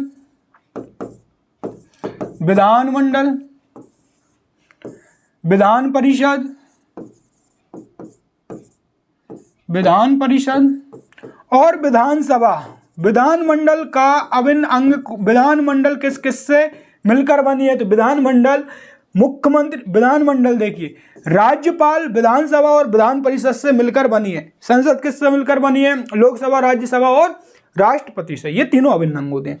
विधानमंडल जो कि राज्यों में होती है, वो किससे मिलकर बनी है, विधानसभा, राज्यपाल और विधान परिषद। इसमें भी अगर वो पूछे तो फिर क्लॉकवाइज घुमा देना, 168 से शुरू कर देना, 168 में विधानमंडल, 169 में विधान परिषद और 170 में विधानसभा। ये 6 अनुच्छेद आपको याद रखना है।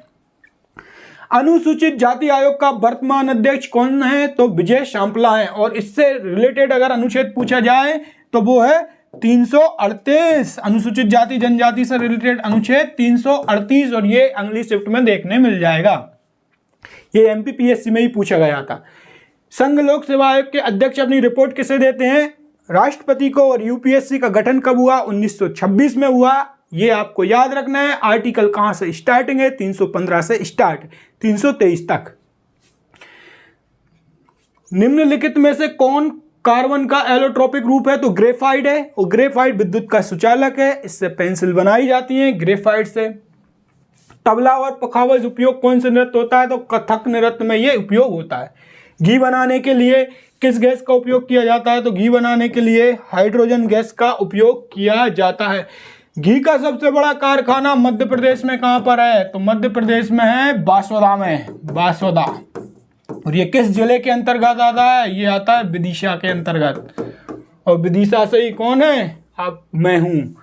हाइड्रोजन, तो घी बनाने के लिए किस गैस का उपयोग किया जाता है, हाइड्रोजन गैस का उपयोग किया जाता है घी बनाने के लिए। सल्फ्यूरिक अम्ल की शीर्ष कक्ष विधि में किसका उपयोग किया जाता है, वेनेडियम का उपयोग किया जाता है। खाद्यान्न नमक उत्पादित करने वाले घटक का नाम, सोडियम क्लोराइड, फॉर्मूला NaCl, और NaCl का pH मान 7, बैलेंस। कार्बनिक पदार्थ क्या होते हैं, कार्बन के रासायनिक यौगिकों से बने रहते हैं। वायुमंडल में सबसे ज्यादा कौन सी गैस पाई जाती है, नाइट्रोजन। बड़े खाद्य पदार्थ, ये वाला क्वेश्चन याद रखना, नाइट्रोजन वाला ये पूछेगा। नाइट्रोजन की खोज किसने की, रदरफोर्ड ने की। नाइट्रोजन की खोज किसने की, रदरफोर्ड ने। कितने % पाई जाती है वायुमंडल में, 78% पाई जाती है। लेकिन ये वायुमंडल में सबसे ज्यादा पाई जाती है, वायुमंडल में सबसे ज्यादा है नाइट्रोजन, ब्रह्मांड में सबसे ज्यादा हाइड्रोजन, और पृथ्वी पर सबसे ज्यादा ऑक्सीजन। और जो आप चिप्स खाते हो उसमें कौन सी गैस भरी रहती है, जो हम चिप्स खाते हैं उसमें भरी रहती है नाइट्रोजन। उसमें भरी रहती है नाइट्रोजन। बड़े खाद्य पदार्थों को छोटे छोटे टुकड़ों में तोड़ने की प्रक्रिया क्या कहलाती है? तो ये कहलाती है पाचन। पाचन, डाइजेस्टिव सिस्टम आपने पढ़ा होगा। डाइजेस्टिव सिस्टम में कितनी प्रक्रिया इन्वॉल्व रहती है? तो 5, 1 2 3 4 5। वही खाना, इंजेक्शन, फिर डाइजेशन, स्वांगीकरण, अंतःकरण और बाहर निकाल दो, ये रहती है 5 प्रक्रियाएं इन्वॉल्व। क्वेश्चन यहां से आता है कि जो आपकी अग्नाशय है, ये मैं सेपरेट समझा देता हूं क्योंकि बायो से क्वेश्चन 20 नंबर की साइंस है तो ये पूछे जाएंगे। क्वेश्चन जरा देखना। सबसे पहले हम देखते हैं कि जो मुंह है हमारा, मुंह में कौन सा एंजाइम रहता है? तो मुंह से ही शुरू करते हैं हम। तो यहां कार्बोहाइड्रेट का तो पाचन होगा। भाई रोटी खाओगे तो थोड़ी देर बाद रोटी मीठी लगने लगेगी, तो कार्बोहाइड्रेट का पाचन होगा। और यहां से एंजाइम कौन सा निकलेगा? एमाइलेज या टाइलिन। और एमाइलेज या टाइलिन किसका पाचन करते हैं? आपके कार्बोहाइड्रेट का पाचन करते हैं। अब हम जैसे ही नीचे आएंगे, ये तो हो गया मुंह, इसके बाद आएंगे हम ईसोफेगस पर। ईसोफेगस पर आएंगे, जो कि ईसोफेगस ये रहता है, यहाँ से ये जो पाइप जाता है ना, ये ईसोफेगस कहा जाता है। और मुंह को कहते हैं बकल कैविटी। तो बकल कैविटी में एमाइलेज एंजाइम आ गया, बकल कैविटी में एमाइलेज एंजाइम आ गया बकल कैविटी में। फिर आते हैं हम ईसोफेगस में, ये फूड पाइप कहते हैं जिसे ईसोफेगस। ईसोफेगस ये रहता है, इसमें क्या होता है, यहाँ जैसे ही भोजन आया तो ये जाता रहेगा भोजन, यहाँ कोई पाचन नहीं होता है, ये सिर्फ क्रमानुकुंचन, एक नाम है क्रमानुकुंचन गति द्वारा भोजन को आगे खिसकाता है। अब ये आएगा पेट में, जिसे हम आमाशय बोलते हैं। आमाशय ये कौन सा एंजाइम निकालता है? तो ये निकालता है पेप्सिन, पेप्सिन और रेनिन। आमाशय से क्या बोलोगे? पेप्सी रे, पेप्सिन और रेनिन। आमाशय कैसी रहती है? पेप्सी जैसी, पेप्सी रे। अब आते हैं, ये कहाँ आएगा? अग्नाशय में आएगा। तो अग्नाशय कौन सा एंजाइम निकालेगी? ये क्वेश्चन यहां से आएगा ही आएगा आपका। ट्रिप्सिन, ट्रिप्सिन, एमाइलेज और लाइपेज। लाइपेज इसको याद रखना, अग्नाशय से निकलता है TAL, ताल, ट्रिप्सिन, एमाइलेज, लाइपेज। और आमाशय से पेप्सी रे, ये ट्रिक है, याद रखना क्योंकि ये पूछा जाएगा। अब आते हैं हम नीचे छोटी आंत। छोटी आंत, छोटी आंत पे आएंगे, इसमें से क्या निकलेगा? इसमें से निकलेगा, देखिए जरा, सुक्रोज, माल्टोज, ये एंजाइम है, एरेप्सिन, लैक्टोज और लाइपेज, ये छोटी आंत से निकलने वाले एंजाइम है। तो इसको याद रखो, S, माल्टोज का M ले लो, एरेप्सिन का E ले लो, और लैक्टोज और लाइपेज का LL ले लो। तो स्मेल, और बड़ी आंत से कोई एंजाइम नहीं निकलता। तो यहां से हमने ये देखा कि भैया बकल कैविटी जो मुंह है ना, यहां से एमाइलेज या टाइलिन एंजाइम निकलेगा। ये एक क्वेश्चन है आपका, सीधा सीधा रखा मिलेगा। आमाशय से क्या निकलेगा? पेप्सी रे। आमाशय कैसी है? पेप्सी जैसी, पेप्सी रे, पेप्सिन और रेनिन। और अग्नाशय से क्या निकलेगा? अग्नाशय से ताल, ट्रिप्सिन, एमाइलेज और लाइपेज, TAL। और छोटी आंत से स्मेल। तो ये आपको एंजाइम याद रखना है। ऐसा पौधा जो दूसरों पर आश्रित होता है क्या कहलाता है? ऐसा पौधा जो दूसरों पर, पहले ये क्वेश्चन देख लीजिए, भोजन को किस तापमान पर रखना चाहिए? 0 डिग्री सेल्सियस पर। इससे पिछले वाला क्वेश्चन, ये वाला क्वेश्चन जरा देखना, इसकी वैरायटी बन सकती है नेक्स्ट शिफ्ट में, कि ऐसा पौधा जो दूसरे पौधों पर आश्रित रहता है एपीफाइट कहलाता है। सायोफाइट किसे कहते हैं? सायोफाइट ऐसा पौधा जो छाया में रहना पसंद करता है, सायोफाइट। ऐसा पौधा जो छाया में रहना पसंद करता है। हेलोफाइट ऐसा पौधा जो नमकीनी क्षेत्रों में रहना पसंद करता है। क्या? नमकीनी क्षेत्र में, खारे पानी में रहना पसंद करता है। और हेलियोफाइट, हेलियोफाइट ऐसा पौधा जो सूर्य प्रेमी होता है, जो सूर्य की तरफ ही मुंह करके रहता है, जैसे कि सूरजमुखी, ये सूर्य प्रेमी हीलियोफाइट। तो एपीफाइट किसे कहते हैं? ऐसा पौधा जो दूसरे पौधे पर आश्रित रहता है, एपीफाइट कहते हैं, सायोफाइट, हेलोफाइट, हीलियोफाइट और भी तरह तरह के होते हैं जो कि हम आपको नेक्स्ट वीडियो में लाने वाले हैं। तो दोस्तों यहाँ पर हमारा ये इतनी शिफ्ट खत्म होती है, अभी तुरंत ही अगली शिफ्ट जो भी आएंगी वो सारी वीडियो आपको मिलती हुई जाएगी। तो प्लीज़ इस वीडियो को लाइक, शेयर, सब्सक्राइब और कमेंट करना इसलिए ना भूलें क्योंकि जो भी टॉपिक हैं, जितने भी टॉपिक हैं, वो सारे टॉपिक आपको इस चैनल पर मिलने वाले हैं। इंटरनेशनल ऑर्गेनाइजेशन से लेकर चाहे हिंदी की वीडियो, समाज की, चाहे one word substitution, miss spelled, कुछ भी हो वो सब आपको इस चैनल पर मिलने वाला है। तो प्लीज़ लाइक, शेयर, सब्सक्राइब और कमेंट करना बिल्कुल ना भूलें। Thank you for watching this video.